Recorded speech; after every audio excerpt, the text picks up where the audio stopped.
A small fly flew through the old iron ventilation grills in the wall.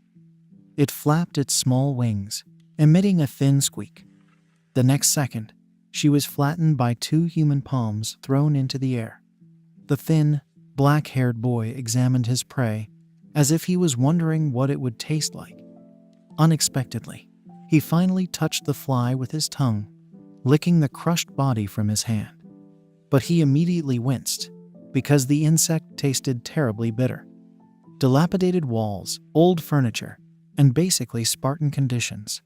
This is what a small, puny basement looked like, in which life seemed impossible. Every day he sat down at the table and took out a small notebook in which he wrote his appeal to the people he met on the way when he left here. But it didn't work out for him, because usually they start introducing themselves with a name. But he doesn't know his own. However, when his gaze fell on the photograph, he realized something. He was separated from his mother when he was very tiny, so he never knew her. But in the photo, which he looked at for a long time, she smiled, holding him in her arms, which means she loved him and gave him a name. Suddenly, right next to his face, a voice that he had heard throughout his life was heard. It said sarcastically, scaring the boy, that his mother was dead. He jumped on the spot, immediately turning to the man, looking fearfully straight into his eyes. There, behind a small porthole in a locked door, there was a grate, also locked. In this room, he was imprisoned by his own father. In this long corridor, there were other doors, also always closed. The boy did not know what was hidden behind them. Only my father always kept all the keys to them with him. They impudently dangled from his belt, ringing invitingly. The man loomed over him, with the same scary smile, asking if his son remembered why his mother committed suicide. Suddenly, he grabbed a cookie from the plate, sharply approaching the boy's face, scaring him to the point of horror, tightly squeezing the pastry in his fingers. The father said that she was afraid of the world in which she lived. The boy looked with hatred at the man who had crumbled the cookies, ending his short story with an already mundane reminder of the apocalypse that his mother foresaw. But the father's words had the opposite effect. His son shouted that he was a liar and was just keeping him here, and his mother was actually alive. Suddenly, the man grabbed the notebook, lighting a candle under it, coldly saying that people would never see this text that was written here. The boy jumped up and let out a thin cry, watching in horror as his work slowly burned in his father's hand. He bent over the trash can, in which the ashes now lay, quietly shaking with his whole body, and let out a sob that someone like him had no right to be called a father. But he had to put up with this and obey the rules. Every day he followed his father along the same route. There had never been any other sounds in this place other than his and his father's voices or footsteps, because only the two of them most likely knew about this basement. The same lectures he listened to from his father every day about how to survive the apocalypse. The only thing that saved him from such boredom were the books stored in the basement library. His favorite books were about the outside world. The boy imagined every time how one fine day he would be able to see it all with his own eyes. Looking at the light bulbs in the basement, he squinted and looked at them through his fingers so that they looked like the sun. And closing his eyes, the boy imagined himself running through the grass under the rays of the sun, wondering how many wonderful landscapes he would be able to see. Lost in his daydreaming, he did not notice how his father, who did not wait for an answer, forcefully kicked the desk together with the boy, sending them flying. The father hovered over the body lying on the floor, clutching a book in his hands, and said harshly that he would never get out. He continued to talk about the apocalypse, rivers of blood that would fill the earth, leaving only ashes at the end. So only in this basement would he be able to survive. But the boy ignored almost all the words. His eyes glowed with green fire as he looked up at his father. The treasured keys were right in front of his eyes. He just had to stretch out his hand. The body, tense to the limit, trembled. Sweat rolled in hail, falling in large drops to the floor. Heavy breathing escaped from the mouth. His father watched him indifferently, saying that at this rate his son would not survive the apocalypse. A dozen iron discs pressed heavily on my back. My arms gave way, no longer able to withstand such weight. At some point, he still fell exhausted, scattering all his burden with a roar. But finally it became easier. Suddenly the figure of his father appeared before his eyes, extending his hand as if to help him up.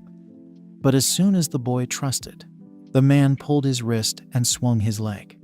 His son's face was distorted by a grimace of horror. The man kicked him hard in the legs, turning him head first and sending him flying across the floor. His father looked at him indifferently again, teaching him a cruel lesson that people should never be trusted.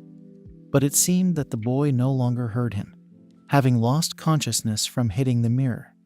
In fact, this was not the case. His eyes were constantly watching the impassive figure as he let his guard down. The father let his guard down, turning his back on the supposedly unconscious body. This was his chance. The boy silently pressed his feet to the floor, grabbed a piece of the mirror, and clenched his teeth tightly. Putting all his strength into this jump, he took off from the ground, ending up directly above the man's head. But the father never lost his vigilance. Even the incorrectly reflected light alerted him, forcing him to squint his eyes. The piece of mirror aimed directly at the back of his head was met with a smile as his father turned around in the blink of an eye. With some speed inaccessible to an ordinary person, he dodged this blow, just jerking his head to the side. And then he went down with his whole body. The boy's face was again overcome by wild, animal horror that the attack had failed. The father's answer did not take long to come. From a turn he swung his leg, which his son could not dodge. The darkness and pain did not last long. The boy woke up, jumping up on the bed screaming, looking around. His father entered his room silently. As always, he seemed not to be angry. On the contrary, he said that the attack was good. But as he left, he sang that as punishment for using weapons, the amount of training would be doubled. The sound of his steps continued to sound measuredly, and for a long time, bouncing off the surfaces of the corridor. But the father did not know about another secret that his son was hiding. When the electricity was turned off, he could hear something that had not been heard before. The boy put his ear to the wall, almost spreading himself across it, listening carefully, trying to feel as much as possible. There, on the surface, it was peaceful, which means the father is lying, just like about the death of his mother, which he will definitely find.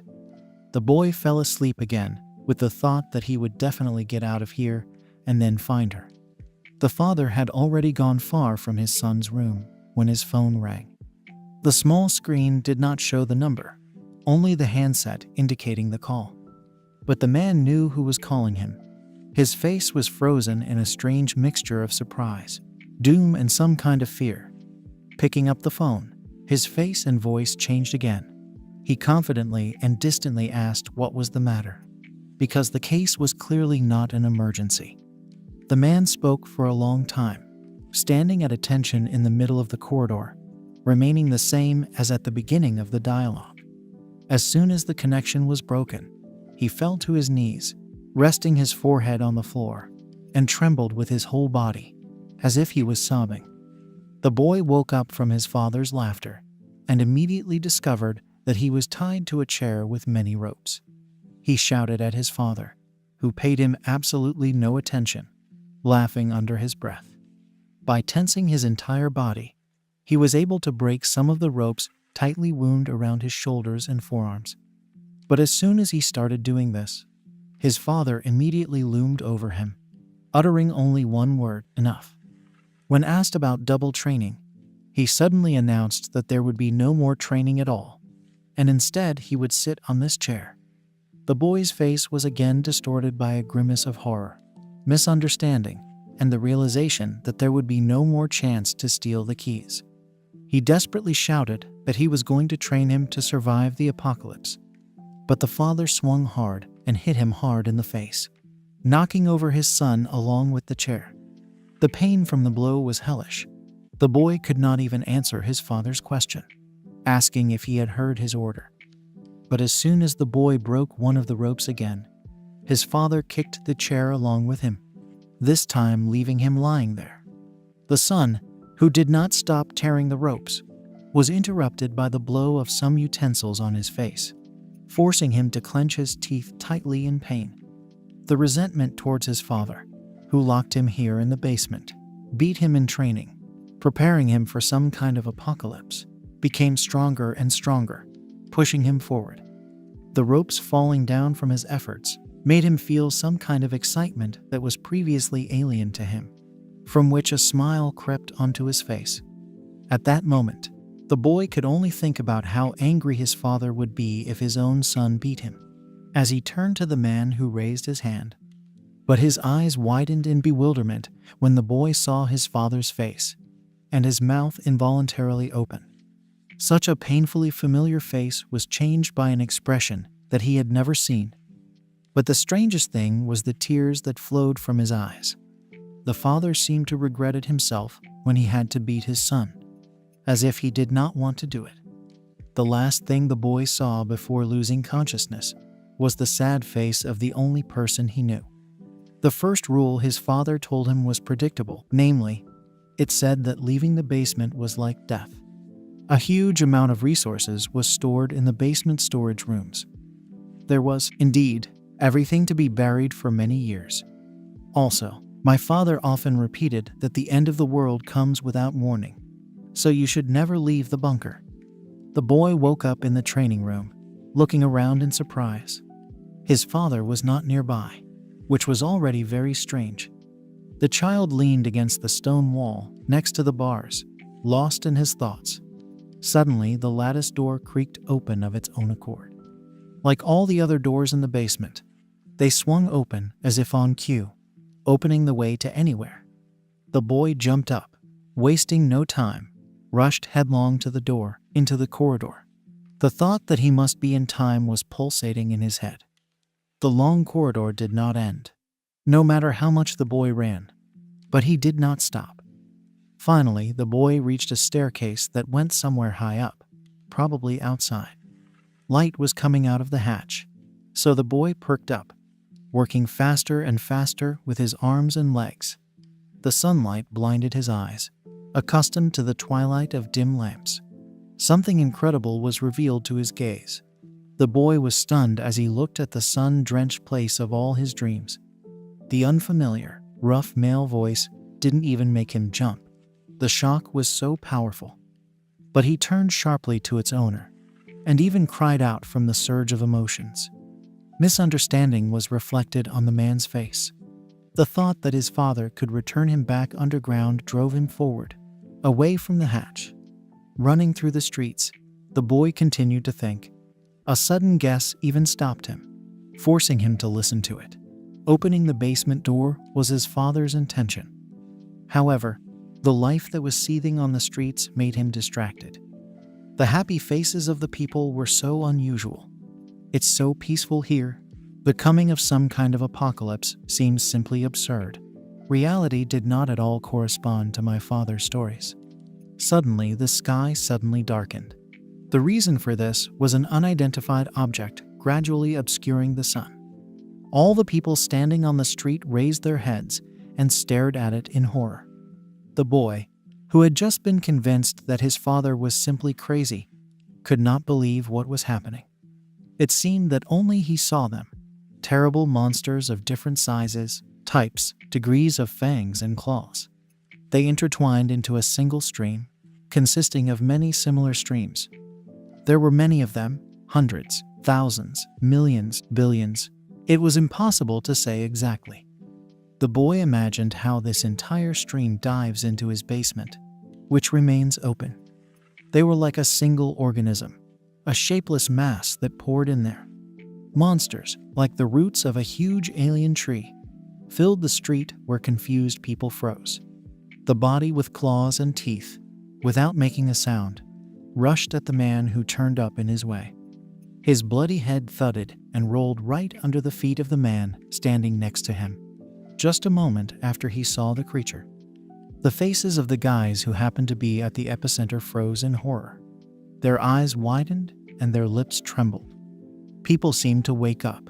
Someone screamed, and the crowd rushed, not making out the road.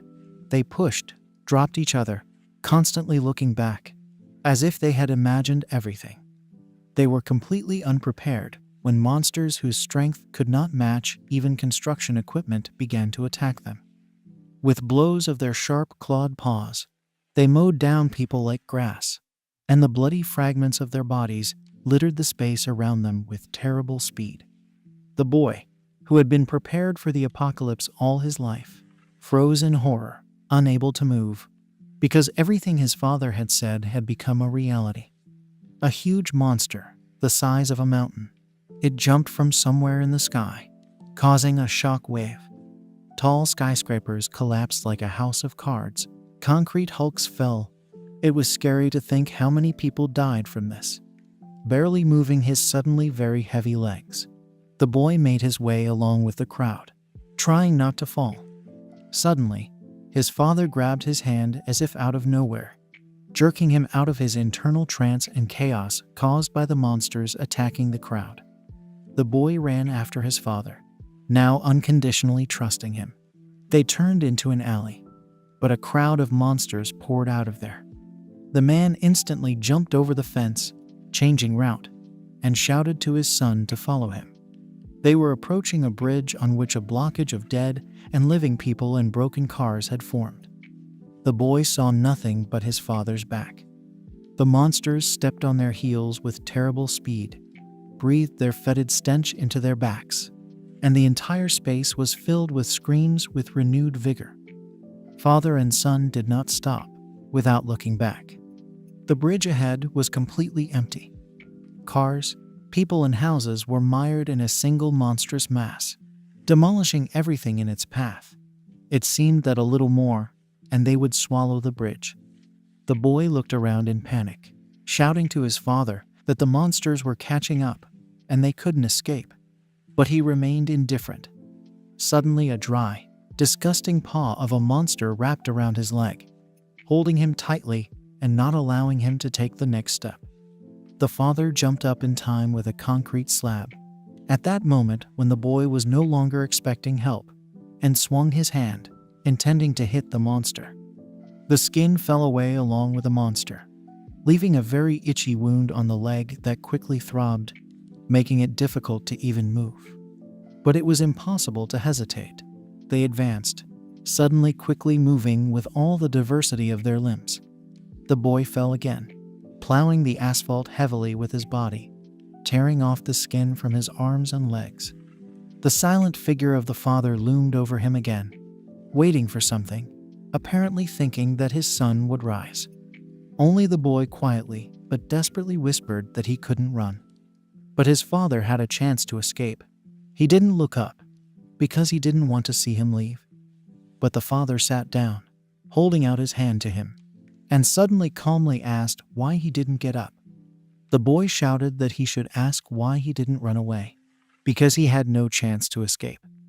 However, the father firmly said, still holding out his hand to him, that he had a plan, and his son could survive. The boy shuddered, asking again, not believing his ears. His father saves him, extends his hand, promises to help. Gritting his teeth, he nevertheless squeezed the man's cold, dry palm, again trusting him with his life. With a sharp tug on his forearm, the man pulled him forward, behind his back. His son's eyes widened, but he could not do anything. His father gave him the order to run as far as he could. The boy turned around, shouting that he had not even told him his plan. The bridge above his head could not withstand such a load and began to collapse. Heavy metal structures fell down. Throwing up under the weight of the monster, the bridge broke, iron cables torn from the ground shot up, and the monsters flew down in a horde. They fell into a bottomless pit, debris, monsters, stones, and iron, all mixed in one heap. The boy watched this in horror, remaining on the other side of the bridge, because his father remained there.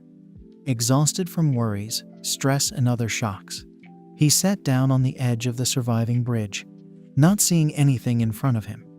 In his hand, he suddenly felt the piece of paper that his father had thrust into him, and the boy stared at it in amazement.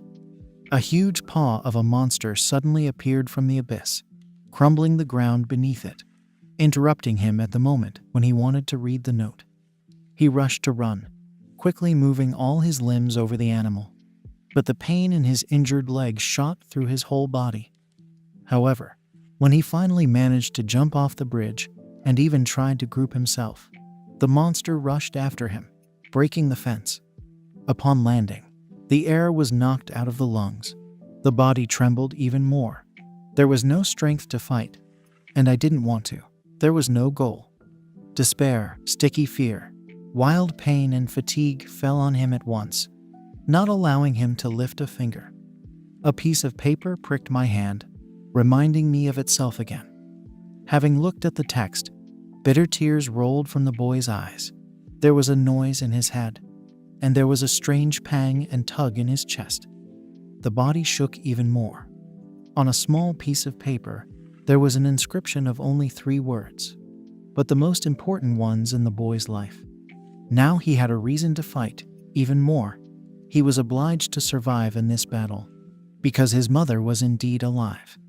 He remembered his father's lesson, in which he clearly and more than once said that humanity has no chance against monsters. In any case, death awaits them. The hole in the monster's face, in the place where people usually have a mouth, opened up, releasing a low roar that filled the extinct area. With extraordinary speed for such a corpulent, very heavy body, it rushed towards the boy, sticking out its paw clenched into a fist. The boy, his eyes wide open in horror, suddenly seemed to hear his voice shouting in his ear, so that he would remember what he had been taught all his life. The body seemed to move on its own. Lightness appeared in his legs, as if walking on air. He dodged the attack. By inertia, the monster slowed down a few meters away, immediately turning around, looking at the boy, who clenched his fists. His whole body no longer expressed a single drop of despair. His posture and gaze changed, gaining confidence, because he knows how to survive. When the monster rushed at him a second time, he was ready, so he quickly slipped past its clumsy, huge paws. Even before this, he noticed a weapon sticking out of the ground. Now that it is in his hands, the chance of a successful exit from the fight has increased. A jerk, a push, a coup. There is no time to think. All that remains are the instincts that were drilled into him during training with his father to the point of automaticity. Just one blow. But it is more than enough to survive, because he must survive this apocalypse, not defeat it. Several days have passed since the start of the global catastrophe. It was hard to believe that now bloodthirsty monsters were roaming the destroyed streets. Those who were lucky enough to survive were not at all happy about this, because they were hungry, wounded, and finished off by constant nightmares, without the ability to close their eyes. There was a severe shortage of food. Almost all food was destroyed on the first day of the apocalypse. People gathered in groups, but it seemed they could not believe what was happening. Most were silent, but some were quietly talking. Some were not seriously injured, simply miraculously remaining uninjured. But others were less fortunate, and without medical assistance they counted for hours. The girl, who looked like a schoolgirl, was combing the surrounding area in search of food, cooperating with those who could talk. Most were too exhausted from fighting the monsters, so it was difficult for them to even move. The man smiled faintly at the girl who was trying to do something, thanking her for her kind heart. Going on a search, she found a couple who were also combing the area, immediately inquiring about the results. After rummaging behind her back, the girl fished out a bag of bread, sharing the story of finding it.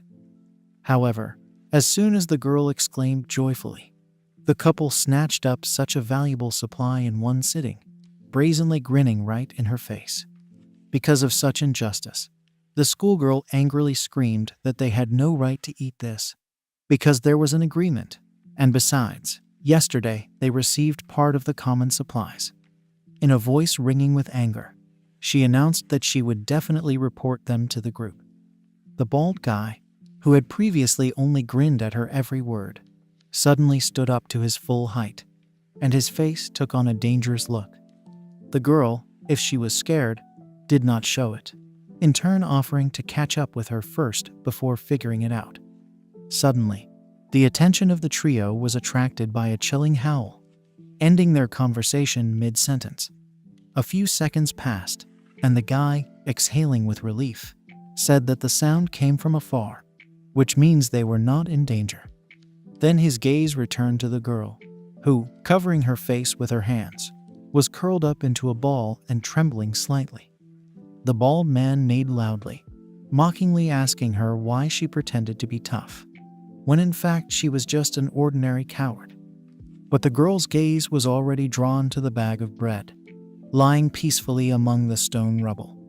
The man she had talked to just a couple of hours ago greeted her happily, immediately asking if she had found any food. The silence dragged on. He looked at her with such hope as relatives look at doctors leaving the operating room. It was as if this bread was burning my hand in my sweatshirt pocket. My stomach was also growling treacherously. The choice was too painful. But saving her own skin still overpowered her altruistic urges. And bowing, she lied that she had found nothing. She was so ashamed that she could not even look at the man through the bangs that covered them. The speaker did not even have time to finish his speech when a huge monster burst into their shelter, breaking everything in its path. The girl was thrown to the floor, painfully hitting her bare knees on the concrete. It took her a couple of seconds to come to her senses and see how a huge one-eyed body with tentacles was lying on top of the man, looking straight at her. Horror splashed in his light brown eyes, and his body was shaking. With his last breath, he stretched out his hand to her, begging for help. But the girl shook her head and started to run faster. The instinct of self-preservation that woke up inside ordered her to do this. She tried not to hear the man desperately shouting after her, but his question sounded like an alarm bell in her head. Full of pain, a heartbreaking scream seemed to physically push her in the back, causing a herd of chilling goosebumps. That couple also ran away with grimaces of horror on their faces. They were behind the girl, who seemed not to see the huge monster in front of her, rushing straight towards him. The red-haired girl's face contorted bloodthirstily when she realized that the girl could be used as bait to slip through unnoticed. The monster's tentacles shot up, writhing like snakes, and aimed at their prey. The blonde bangs flew away from her forehead, allowing the girl's emerald eyes to now see clearly what was happening ahead. She rushed down like a fish, past all the tentacles, deftly diving between them. The clothes do not allow the hard asphalt to tear the skin on her back, with which the girl slides along it. Now push with her foot, put her hand in, and she again successfully overcomes the tourniquets trying to catch her. The couple, watching her in amazement, did not notice how a one-eyed monster crept up behind them.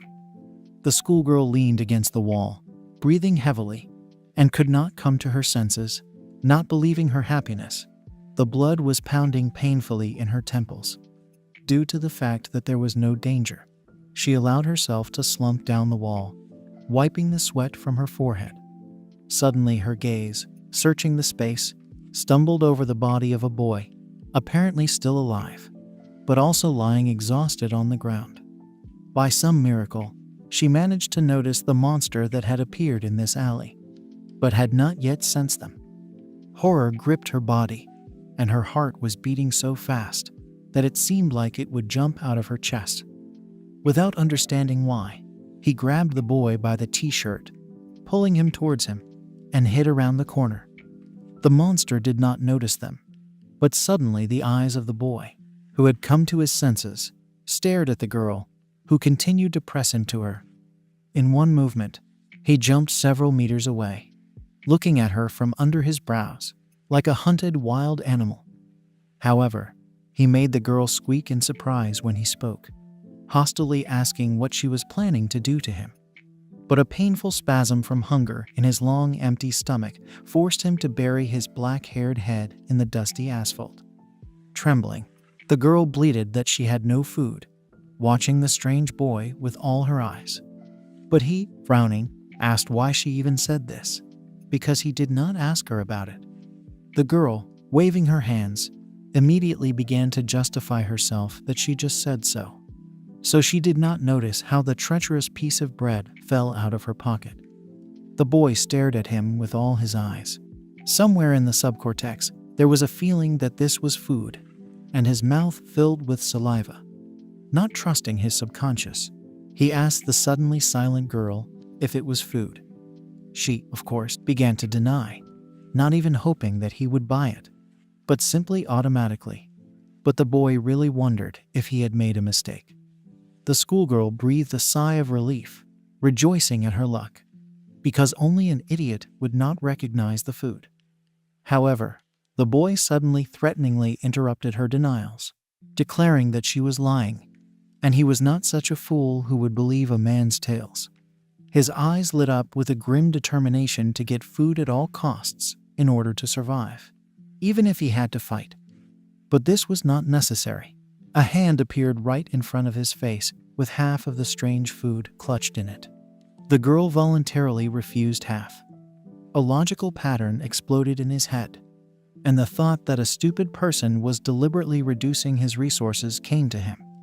However, everything immediately fell into place when the girl said that he would be obliged to return everything with interest. Having finished his food in one sitting, the boy walked off with an unsteady gait, without even saying goodbye. But the blonde called out to him. She followed him, not understanding how this fool was going to survive on his own. So she made the last argument that she knew this area like the back of her hand. The boy stopped dead in his tracks, turned to her, and immediately asked about the subway. Crawling, constantly bending down and listening, they slowly made their way to the metro. Fortunately, it was nearby, but the entrance there was not so easy to find. The boy repeated that the subway was safe, and it would be more difficult for the monsters to get them out of there. And he looked so confident, as if he knew something else. When they crawled around in search of him for the umpteenth time, the boy could not stand it and accused his guide that she was fooling him. Unable to bear it, the girl screamed in a whisper that she was looking for the entrance to the subway and was not trying to deceive him. Suddenly, behind her, like a ghost, a grandfather appeared, put his finger to his mouth and hissed at them, greatly frightening the girl. He was clearly surprised to see people here, but the boy became even more wary, standing up as if he was about to fight. However, the boy interrupted his greeting, suspiciously asking who he was. The grandfather chuckled and said that the young man should be more polite. But without waiting for an answer, he led them to the entrance to the metro. He walked confidently, without looking back at his little companions, one of whom was constantly spinning around, looking around the area. The boy's mouth involuntarily opened in surprise. He had never seen anything like this in his life. A huge, dim space filled with strange things and people wandering around aimlessly. The man walked ahead, telling a little about everything, how he escaped from the monsters, about life here, about what rises to the surface in search of medicine. However, the boy did not listen to him, watching with all his eyes the people gathered here. There were so many of them and all different. Most of them were in a deplorable state. Their weak, peaceful psyche could not cope with what had happened.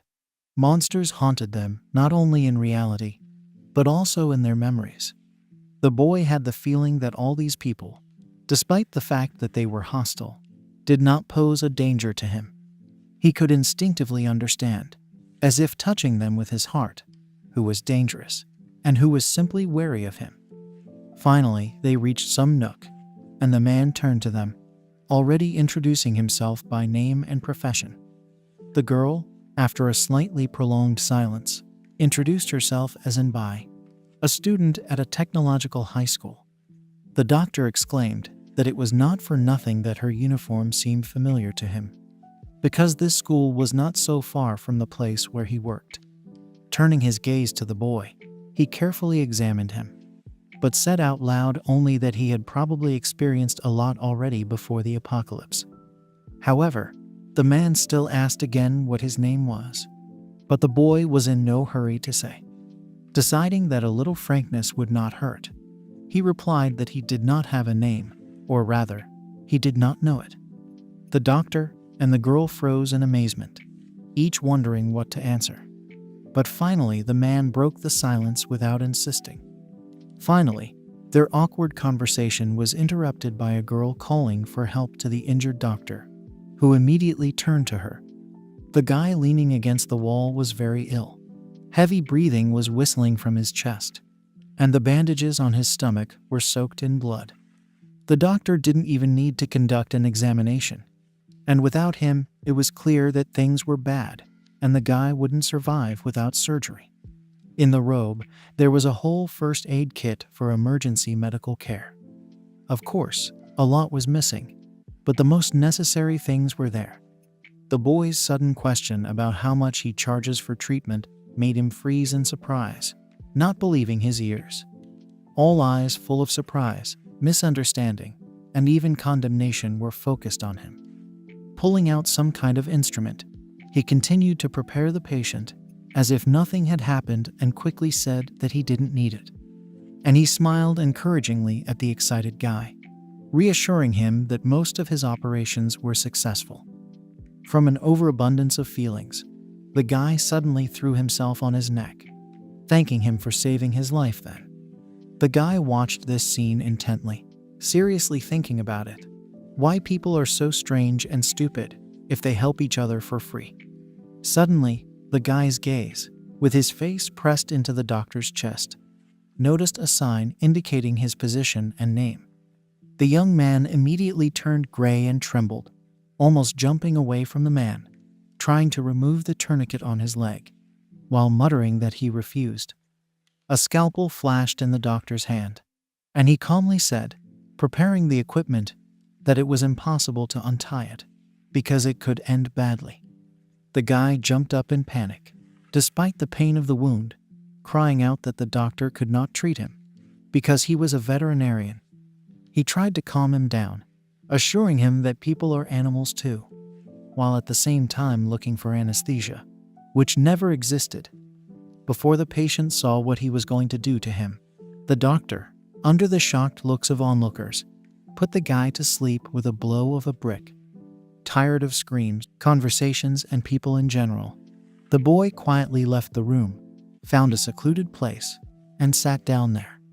Allowing himself to be distracted a little, he fished out of his pocket the last thing he had left in principle, already carefully examining the piece of paper.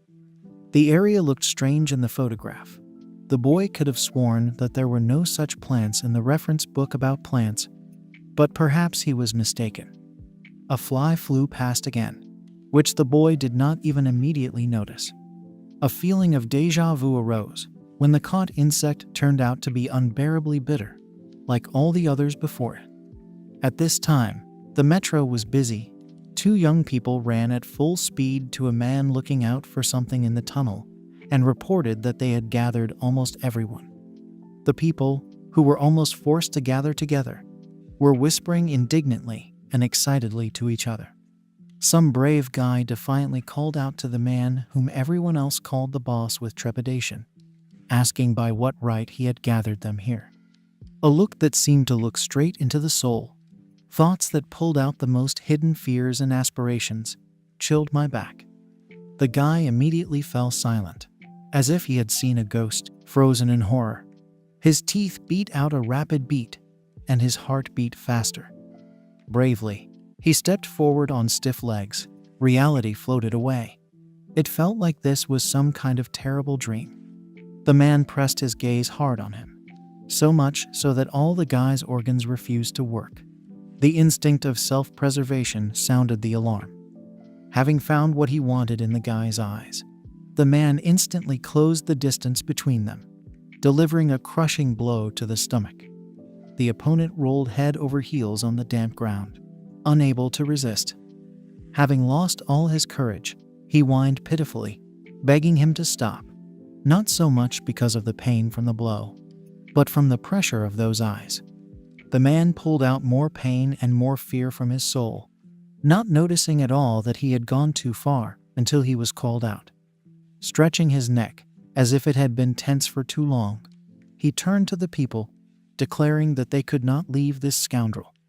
Hearing that not everyone was here, the man immediately headed deeper into the shelter, and the girl who reported the shortage shouted what to do with the rebel.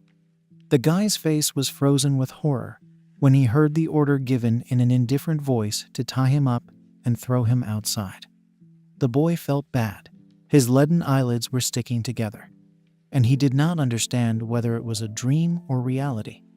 This corridor and the sensations of the body were too real to be a dream. But in that case, where is it? Walking with his feet, he did not feel the ground. But this place was so oppressive and suffocating that it was physically difficult to breathe. Thin but very strong bonds wrapped around his arms and legs. The boy tried to break free, but with every movement they only tightened further. He screamed in horror, not understanding whether this place had swallowed him or would just swallow him. His heart began to beat.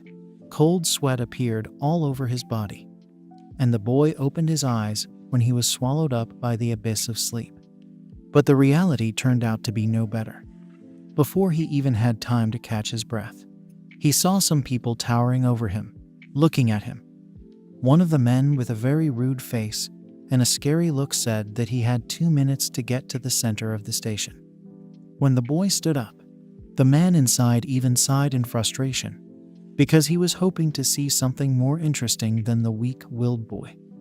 However, his face immediately changed, becoming surprised and somehow confused, as if he had seen something very strangely unusual. The boy was not afraid of them. He scratched himself without even intending to run somewhere. This was clearly not a bluff or an attempt to look cool. When the meaning of what had been said dawned on him, he stared with his green eyes and asked how they were going to do this. The guy standing next to the boss impatiently asked why he froze, and immediately turned to the boy, trying to scare him with problems. However, the boy not only was not afraid, moreover, he said that 2 seconds would have been enough to deal with them. The bandit defiantly pulled out a knife and stood up, deciding that this boy would definitely be scared. Suddenly, the boss's heavy hand fell on his shoulder, and the guy looked at him in surprise, wondering what he was up to. The boy immediately rummaged through his pockets in a panic, but to no avail. They were empty. The photo lying in one of them was missing. The guy, without a hint of a smile, showed it to him, clutched in his fingers, asking if this was what he was looking for. The next second he grinned, complaining that he wished he could find something more worthwhile in his pockets. As if in a voice that was not his own, the boy quietly, but very angrily said that if only one scratch appeared in the photo, he would kill him. The boss snatched the paper from the hands of his subordinate, warning the boy that he would tear it if he came even a step closer. The guy immediately took advantage of the opportunity and, giggling mockingly, struck the boy one after another. Having perked up, having humiliated his defenseless opponent, he turned to the boss, who was watching the scene, wondering what to do with the boy. The guy looked at them hauntedly, reproaching himself for his carelessness. While they discussed his fate, the boss decided that he would watch him and gave the photo to his subordinate. The guy listened with his mouth open to his boss's order that he should never let the photo out of his sight. And Bai, who jumped out of the next room, immediately screamed, asking what the guys were doing here with the boy. The man immediately turned to her, glad out loud that he did not have to look for her, giving the order to arrive at the center of the station. After that, the boss turned to leave, but the guy holding the photo tightly lingered, grinning, and promised to take care of the photo. When these people left, Inbai jumped up to the boy, extending her hand to help him up. But the boy not only did not reciprocate her feelings, he loudly slapped her hand, removing it from him. The girl, almost crying, exclaimed, not understanding what she had done wrong, because she just wanted to help. The boy looked at her angrily, from under his brows, as at the first meeting, saying that he did not need help from a person. The girl shouted that she was not just a person, but that she had a name, Inbai. But the boy walked past her, saying that he did not need to remember it. When they stood in the center of the station with the doctor already joining them, he felt the tension hanging between the guys. But the boy didn't listen to anyone. His gaze was fixed on the guy, who continued to hold the photograph in his fingers, also watching him. The man who proclaimed himself the leader of this shelter sat behind a barrel in front of the escalators, attracting attention with his booming voice. People reacted to his statement in different ways. Some were horrified, dissatisfied, angry, confused. The whole emotional palette was reflected on their faces. The poor rebel was shown to the public as the first expelled. His mouth was sealed and his body was tied with rope. The boss pressed his aura on those present, declaring that for those who remain, his word is law here. Accustomed to a peaceful, orderly life, people who always had someone above them reached out to the man, accepting him as a leader. The doctor, who did not like the boss at all, thought that he had already lived enough in this world, and now he was not afraid to do what he wanted. Inbai was also standing next to him, seemingly not even thinking about whether she should go. She just stayed on this side. The man tried to convince her to take the other side, but the girl pointed her finger to the left, grinning.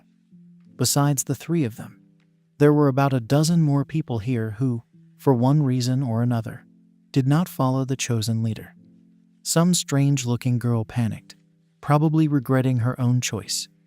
However, the dark-haired woman with a bob standing next to her thoughtfully replied that it would definitely not come to torture, and immediately suggested that they could be starved. At this time, a girl about 5 years old ran and bumped into the doctor, but a man immediately jumped up to her, reminding her that she was not allowed to run here. Grandfather leaned towards her, affectionately telling her that she should obey her father, although a little running wouldn't hurt her. Suddenly, the girl let out a scream so loud that it was not her father, and the doctor's ear began to ring. Bouncing away from him, she briskly moved somewhere, and the man approached the doctor, explaining that he found the baby alone on the street and could not leave her there. The so-called guards whispered as they watched the prisoners in the room, laughing at them. They stopped the boy, who was about to leave the room, threatening him with punishment. However, the boy did not insist, but the image of the bastard who now had the photograph that belonged to him popped into his head. It was time to eat. The people on duty, responsible for issuing portions, urged people on, making sure that no one took too much. A red-haired girl with short hair and glasses was loudly indignant that she was given a smaller portion than the others. The duty officer first replied that this was the boss's order, but then added on his own that those who are under guard do not need much food anyway. The guy with the mohawk, better known as the boss's left hand, his appearance and facial expression alone inspired horror, was heading towards the smell of something tasty. When he entered the room, organized as a dining room, he did not notice how a girl was running right under his feet with a tray. She fell, hitting her forehead and letting go of the tray, which now lay next to her with an overturned ration. Opening her eyes, the little girl stared at a huge guy who looked so scary that she began to cry. He turned his gaze to the small, crying face and slowly said that you can't run here. He dryly called her to follow him. The attendants who saw this scene watched with bated breath as they walked straight towards them. The bandit froze opposite, casually calling out to a guy from his own gang, who, confused, started babbling. Pointing his finger at the girl, he demanded to give her his portion of rations, and he handed his tray to the tear-stained, frightened girl, literally pushing it into her small hands. The man who took responsibility for the child instantly jumped up to them, pulling her towards him and trying to hide her behind his back. The guy with the mohawk immediately flushed, shouting what alarmed them all about his actions. In Bai and a girl with dark short hair sat in a room that felt like a cell, and were surprised to notice that there were more guards. The boy from the basement, back in the basement, sat lost in his thoughts, not paying attention to anyone. Soon all the prisoners lay down to sleep on the bags, spread out in one even row, so that it would not be so cold in the damp room. Only one boy sat in the corner, his forehead buried in his knees, not even intending to go to everyone. The girl, who decided to check on him, was tightly grabbed by the hand and greeted by two hostile green pools. She barely had enough strength to pull her hand away, and the girl pressed her to herself. It was really painful. The boy looked at her even more incredulously when she said that she just wanted to talk to him. Despite her best attempts to be friendly and start a conversation, he responded very rudely. For example, that it was none of her business whether he had talked to someone before or not. When the girl tried to touch him again, he slapped her hand and demanded that she speak more to the point. Then she simply sat down next to him, maintaining some distance, and asked why he always moves away from others. The boy chuckled and raised his voice, saying that he was not going to mingle with his enemies, and he was not shy at all. To the timid assurance that she was not going to attack him, the boy again reacted sharply, saying that she could lie, and he would not believe her. In a conversation with this man, the boy desperately resisted the idea that she understood him and was not causing harm. She asked strangely difficult questions. For the first time, he heard from a person something that strangely resonated in his heart. The girl said that she would be upset if he died. After talking with her, he felt uncomfortable, as if something had changed in him, and now he would not be able to think as before. This worried him. In the morning that bastard appeared with his photograph, he clearly enjoyed such humiliation of a person. The boy could not do anything against him, because the most valuable thing in life was in his hands. So he endured everything. This boy scared him when he looked at the photograph with such a look, not afraid of anything at all. He looked like a man who had nothing to lose in this life, and he was ready to go to the bitter end. The dark-haired girl sighed bitterly when the boy came back beaten. The doctor also showed concern as best he could, offering to disinfect the wounds, although they were not serious. Sitting down in his usual place in the corner, against the wall, the guy looked in surprise at the tray that suddenly appeared before his eyes. The girl sat down next to him, still keeping her distance, but acting more friendly, and suddenly broke into a coughing fit. Her tray of food tipped over, and she fell to the floor, exhausted, coughing again. The boy watching her in confusion, not knowing what to do. The doctor immediately put her on a sleeping bag, starting the examination. He said that she needed medicine, because the symptoms were not good at all. The conversation turned to where to get the medicine, because without it the girl would get worse. A boy approached and asked how much, again surprising everyone. That guy appeared at the door holding a photograph with two other guys and said that the boss was calling the doctor. He replied that he could not come right now because he had a patient here, but in no case was he refusing the order. The girl tried to get up, assuring that everything was fine with her and she could go get the medicine herself, but she needed to know where it was. The guy watching the scene said he should have known about it sooner after the doctor tried to insist that he go with the girl. The next second, the bandit plunged the knife straight into the patient's stomach, finishing the sentence that he would have done this long ago. The boy's eyes opened wide in horror. Everything inside grew cold and trembled. With a thud, the girl's still living body fell to the damp, stinking floor as the bastard pulled the knife out of her. Despite the fact that she lay bleeding and clutching the wound with her hand, he touched the boy's leg with his finger and smiled. In deathly silence, the killer hissed irritably that he had stained his hands with the dirty blood of some fool. The doctor's voice rang with righteous anger when he said that monsters were not only on the surface, but among them. While they were arguing, no one noticed the boy standing quietly next to the cooling body of the girl, his head bowed. Suddenly, he turned to the killer, looking at him as he had never looked at anyone before. The whole gamut of emotions intertwined in his eyes, ranging from horror and hatred for this man. Suddenly, the guy noticed that he had let go of the photo when he took out the knife, and the boy saw it too. The boy stood up, like a predator ready to attack his prey. The air seemed to thicken, and time stood still. The guy only had time to blink before his opponent was right at the level of his face. He probably even managed to see a fist aiming somewhere at his face.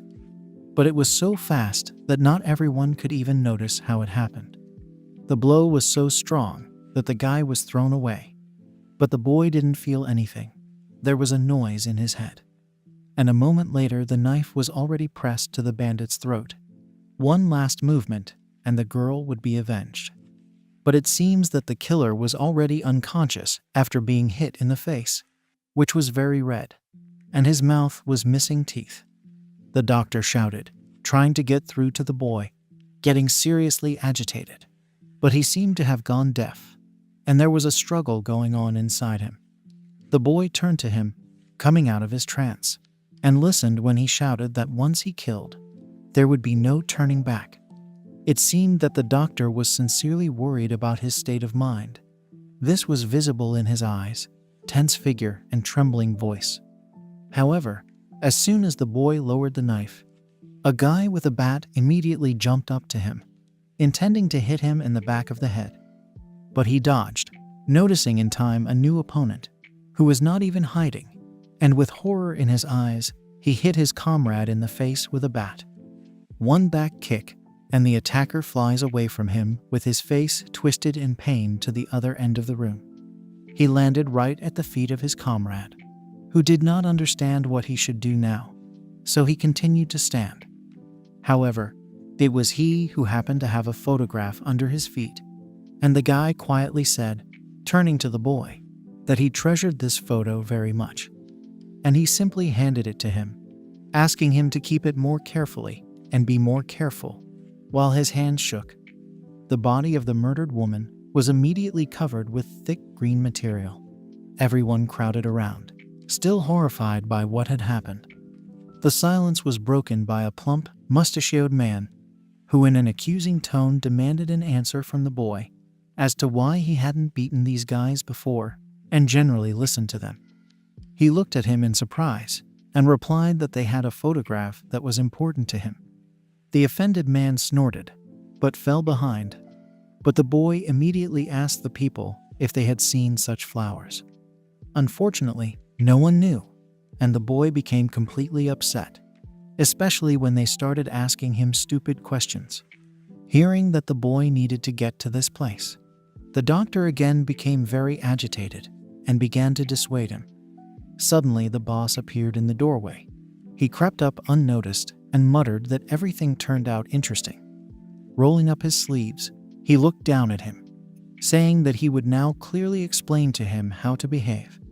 Literally an hour before the events, Inbai and the baby went up to another floor of their shelter, to the toilet. The girl who came out said displeasedly that people here are strange because they don't wash away after themselves. Inbai was saved from explaining why this was happening by a guy who was worried that they had been here for a long time and it was time for them to return. Some other people were sitting by the pot, throwing up one thing or another, chatting carefreely about something.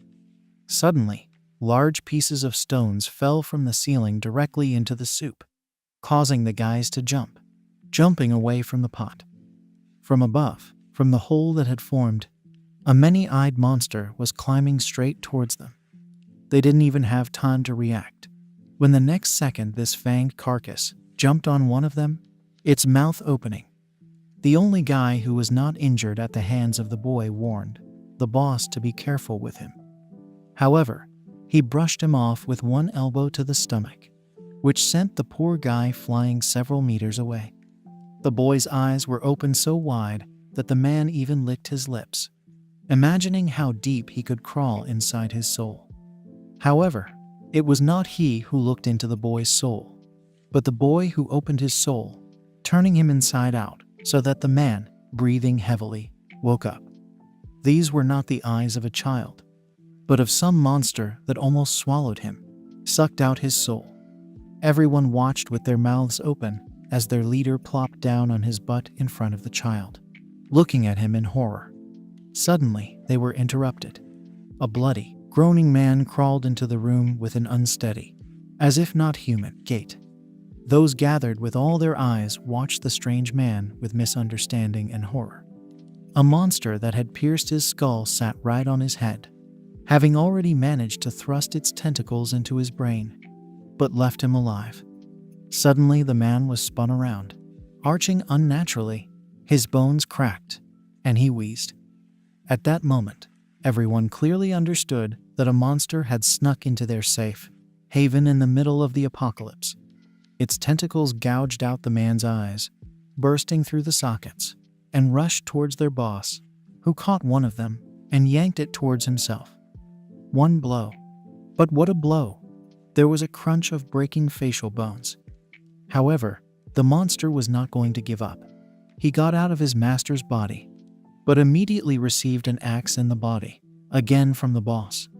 Wasting no time, the man furiously chopped it into small pieces with the same axe until it stopped showing signs of life.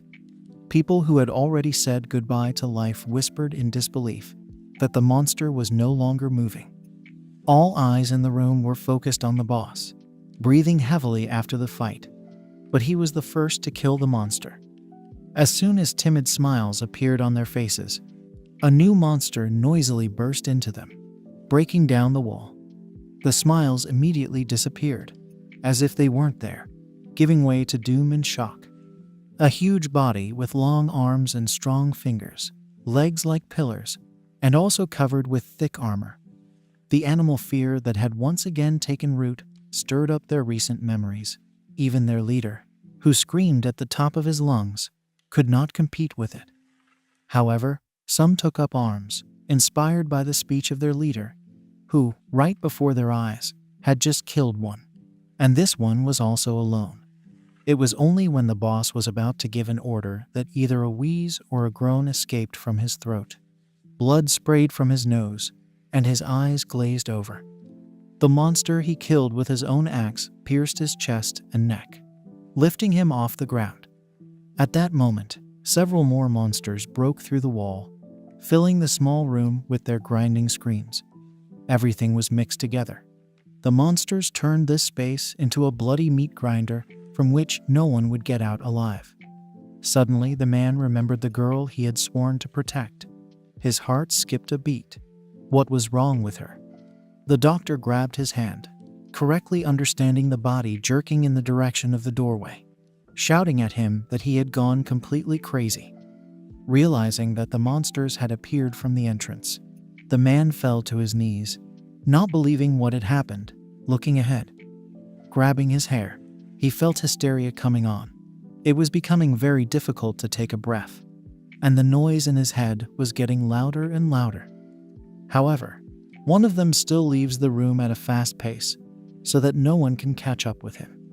The guy's body fell to the floor with a dull thud, and his glassy gaze a moment before his death instilled horror in those sitting under the table. Inbai grabbed the baby's hand, squeezing it tightly, despite the fact that she always thought about herself. She took responsibility for herself and for her. The wounded guy, who hid with them, repeated doomedly that monsters were roaming the surface, and where it was safe was now also unsafe. However, this angered the girl, and she whispered that they would really die if they did nothing. He smiled faintly, amazed at her ardor, and clearly wanted to add something else, but didn't have time. The monster was looking straight at them, its blood-red core grinding as it sensed its prey. Suddenly, the wounded guy jumped up, rushing at the monster, and shouted to Inbai to come to her senses and get out of here quickly. But her trace had already disappeared while the guy was making his dying speech. Inbai literally dragged the girl behind her, who could not keep up with her pace.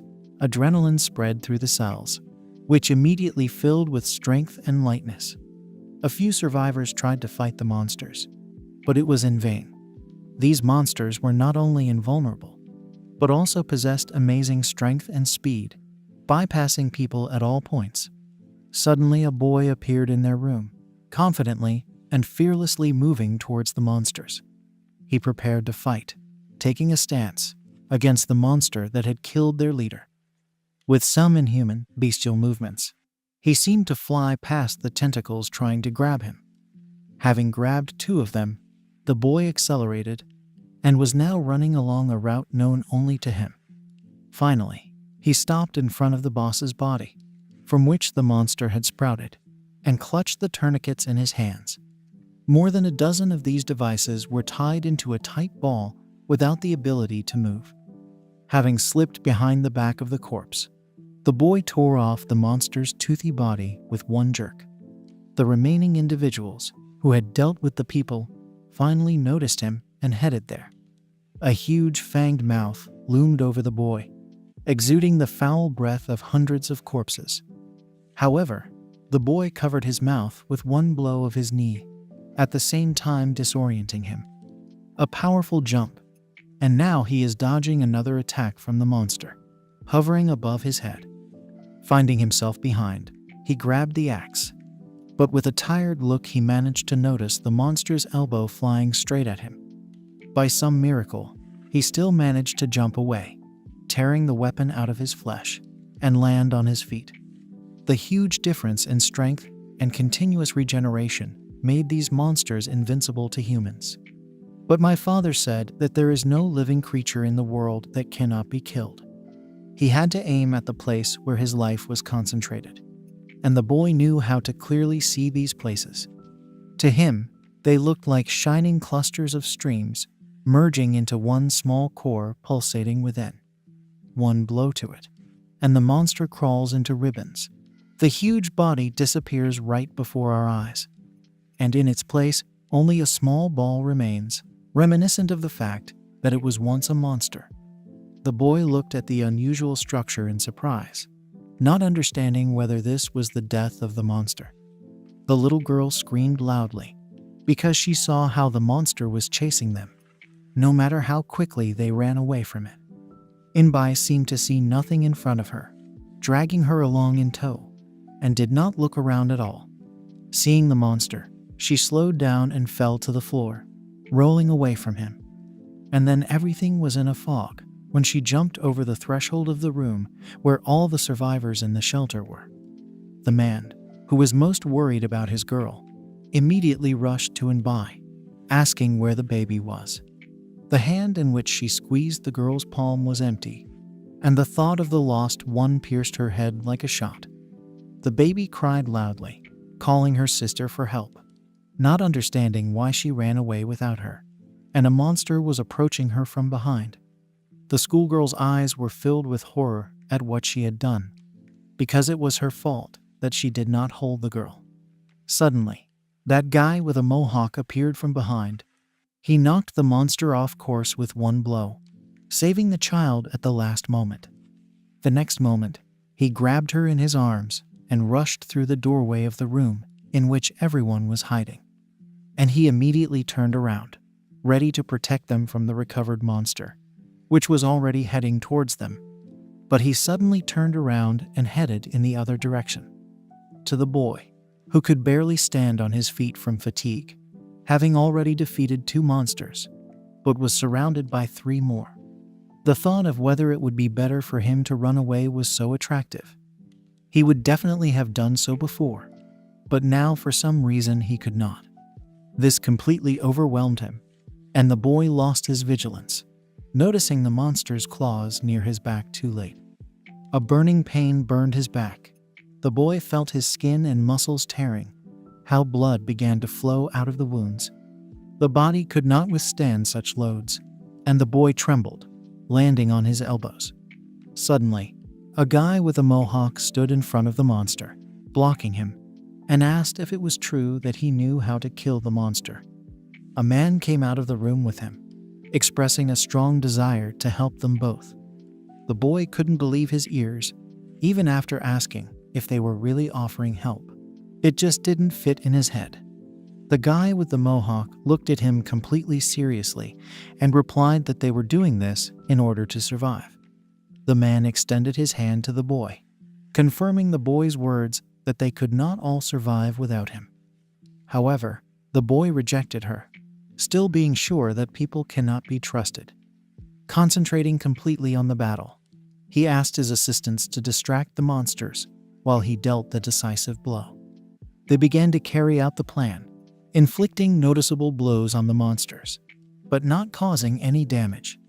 The boy gripped the axe tighter and rushed towards the other monster. The charge of some laser was too unexpected, and he had to urgently go down, changing his attack as he went.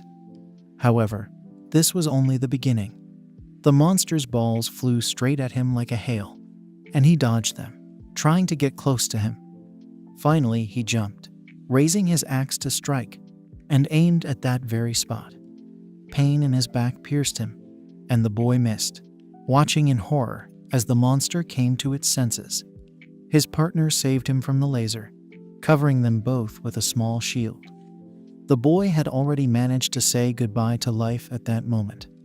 The second attempt was successful. The monster crumbled into fibers, turning into a ball. There were two left. The guy with the mohawk tried to concentrate to see the very place with the concentration of life. This guy was strange. He was not happy that he would not deal the decisive blow, so he was desperate to see this place. He managed to see how his bat broke with a crunch under the blow of the monster's paw, but did not have time to dodge.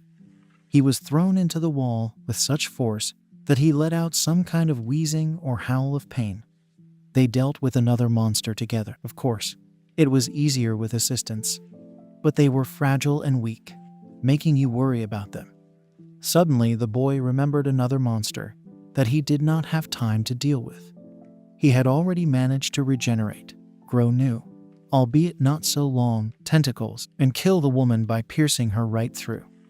The monster loomed over and by, who was closest to it, causing her to back away in horror. However, he also did not have time to harm her, literally falling apart into fibers at the last second. The last small ball gathered in front of the heavily breathing, clearly wildly tired boy. He didn't have time to say anything, collapsing face first onto the damp, bloody floor next to the woman's corpse, right at the stunned girl's feet. The entire shelter was drenched in blood and strewn with corpses, and silence hung in the air, interrupted by the occasional groans of the wounded. Suddenly, the boy opened his eyes, still unable to move, and stared at the ball that was left of the monster. And he so wanted to touch the unusual thing with at least a finger that, overcoming the unbearable heaviness in his body, he did it. Opening his eyes, the boy did not immediately realize where he was and what had happened, trying to feel the body. And Bai was snoring next to him, looking somewhat agitated even in her sleep. The doctor immediately jumped up to him, amazed that the boy woke up so early. The boy did not answer the question about his well-being, still establishing contact, but he had already managed to tear off the interfering bandages, not paying attention to the doctor. However, seeing that there were no wounds, the doctor retreated. But the man in the next place joyfully greeted him, immediately thanking him for saving him. The boy shrugged it off, saying that he was simply defending himself. Next to the man, a guy with a mohawk suddenly woke up, whom the boy no longer expected to see alive. The man asked him why he decided to help him. The guy chuckled, saying that he just wanted to. The man's surprise was so great that he exclaimed, asking if he was not a bad person, since he was in the group of those bandits. The squabble between these two woke in Bai, who looked at the awakened hero in surprise. A doctor passing by advised the boy to thank her, because she was the one who looked after him while he was lying down. Suddenly, the guy with the mohawk shouted that he remembered her on the back when she ran so fast and dodged the monster's blows.